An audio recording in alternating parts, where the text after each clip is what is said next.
Keynote speaker for today is Andrea Budbach. She is a feminist activist, survivor, mother, and filmmaker, and she is here to inspire. SlutwalkDC is happy to support her as part of her Join the Conversations project, the documentary film After. She will be filming interviews, so please feel free to talk with her after our event, and here she is!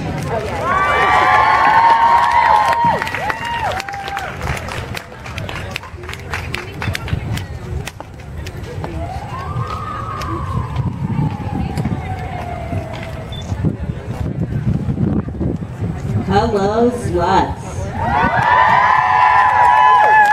You know what we're going to have to do today? We're going to have to cheer really loud. Because we're not a huge group, but every single person that's here has taken an enormous step. Because it's not easy to actually acknowledge the reality of the circumstances that are connected to sexual violence. So I'm really glad that you're here. Thank you.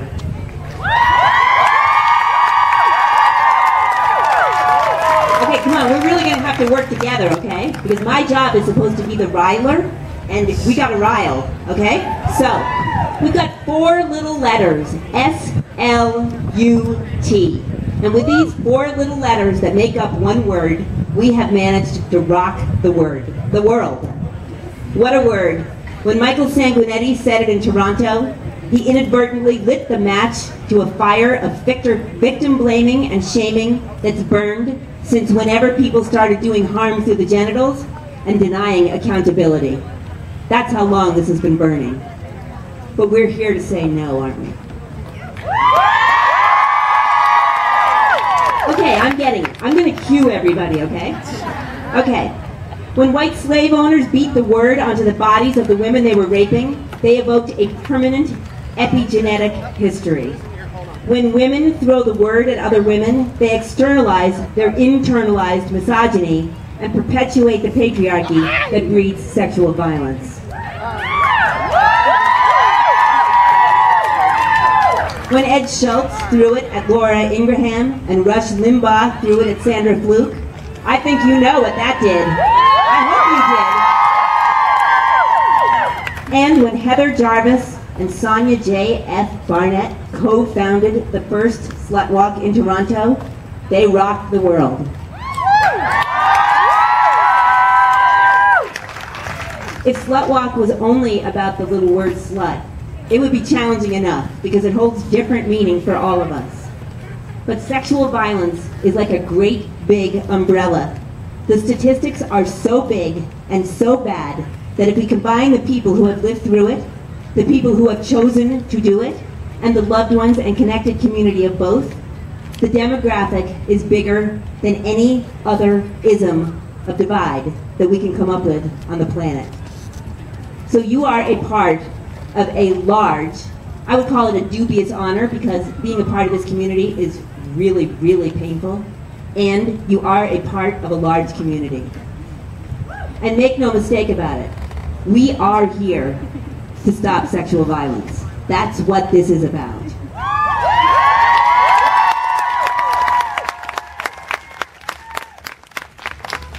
It's been 1 short year since SlutwalkDC, and I've got some incredible slut successes to tell you about. Come on! Okay, we've been in Madrid, in Spain, we've been in Bogota, Colombia, we've been in Canada, Ecuador, Brazil, Israel, Nepal, Australia, New Zealand, India, the UK, Iceland, Hungary, Portugal, Scotland, Korea, Germany, France, Argentina, Hong Kong, and over 16 cities in the United States. We even had our first International Day Against Victim Blaming this year, and hopefully that day will stay a day that people come together forever.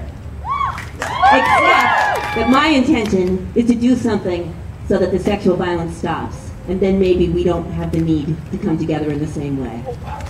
So here's the deal. Rapists choose to rape. Oh, that felt dead. Rapists choose to rape. It is a choice. not choose to be victimized, ever. But once we've lived through it, we have every choice about what happens next. And it doesn't necessarily feel like that, but we do. When things happen to us, we do not have a choice. How we make meaning of it, what we do with it after that, is ours. So I've got a story for you. Savannah Dietrich is a 17-year-old, and she is my new hero. She comes from Kentucky. She had an incident not too long ago where she drank until she passed out, and then she was violently raped by two men who took turns raping and filming. And then they tweeted the films, and they went everywhere. So, as you can imagine, they got arrested because they didn't even have to report. It was everywhere. What happened is that the judge made a deal and entered into a plea bargain without consulting her lawyer and without consulting Savannah. And part of the plea deal for these two rapists was that she would not talk about what happened. Fuck yeah. So here's an example of how we can make choice. Because what Savannah did instead was she tweeted the names Austin Zender and Will Frey to the world.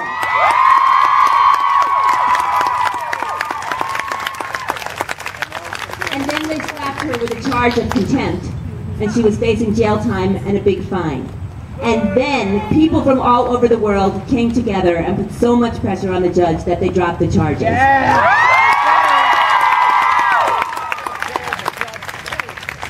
So this is a choice that we can make. There's shaming and blaming and what we do with it, and then there's naming and claiming our experience.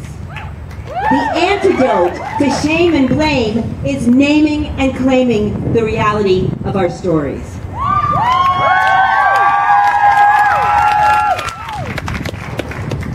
The antidote to blaming the victim is accountability. The antidote to shaming the victim is accountability. The antidote to teaching rape prevention is teaching accountability, i.e., here's your translation, teaching not to rape.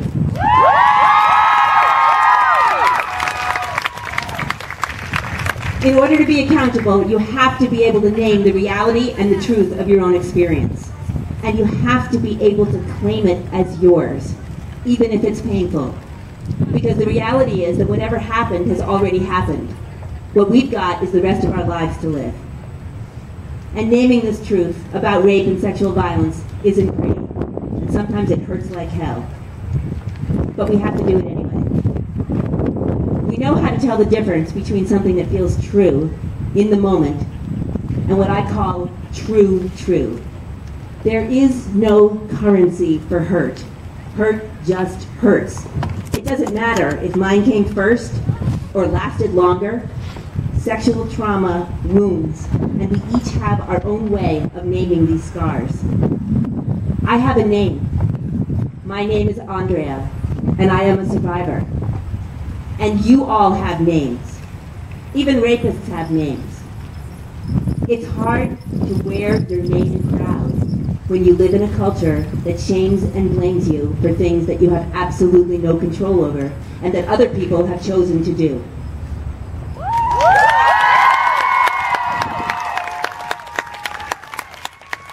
You know that People magazine talks about rape as unspeakable.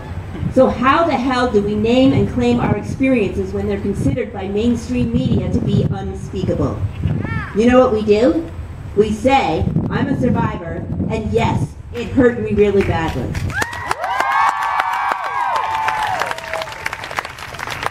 So I thought I'd try some chanting here. I'm not sure if it's going to work, but let's just try it. So, I'm going to ask a question, and you're going to yell back the answer. And guess what? Your answers aren't going to be all the same, because the stories for each and every one of us are different. So here's your first question. What is your name? That was great. Okay? Now let's try a really hard one. What is the name, if you have lived this, of the person who hurt you? again. Come on, I didn't hear very much.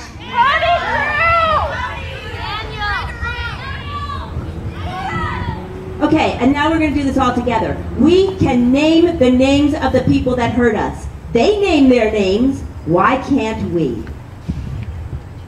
Without naming and claiming, we aren't all the way here.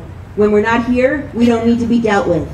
With the statistics sitting at about 1 out of 3 and 1 out of 6, we need to be dealt with, and we need to be able to deal with each other.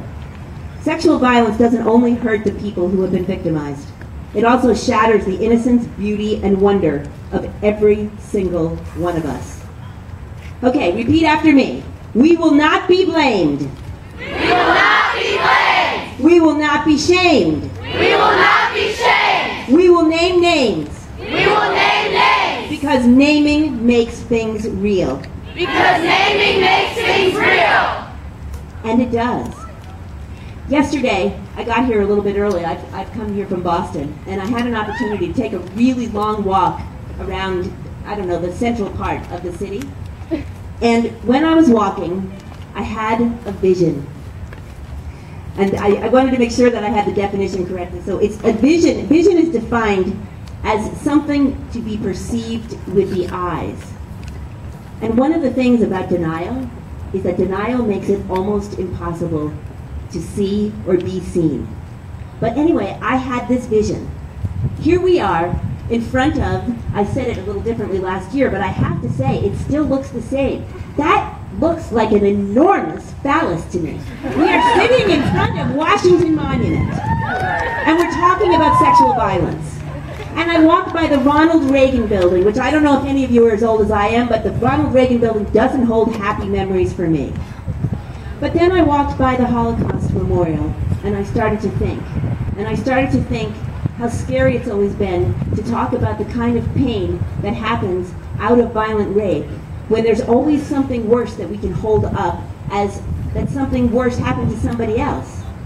That's why I said, trauma doesn't have currency in that way. Hurting is hurting.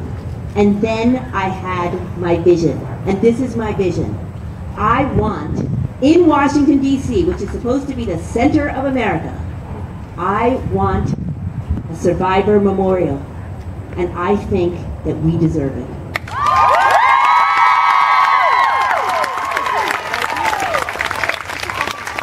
We can name and claim, and with that comes accountability and truth. And with accountability and truth, we are able to honor the people who have lived through these horrendous series of events. We honor all kinds of people. In fact, the only large demographic of people that I know that we don't honor has to do with rape, sexual assault, sexual violence. So I was alone for a really long time. Were you? Yeah. I can't hear you. Yes. Well, guess what? We're not alone anymore.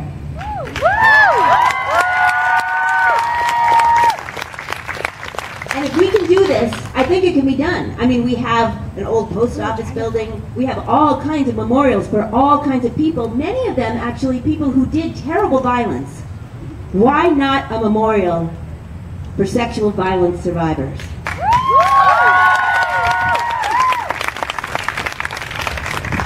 When you feel alone, remember the names of the places and the people all over the world who are gathering together under the one thing that is not separated by isms. All kinds of human beings suffer from sexual violence. And it is together that we will be able to stop this pandemic. Thank you so much.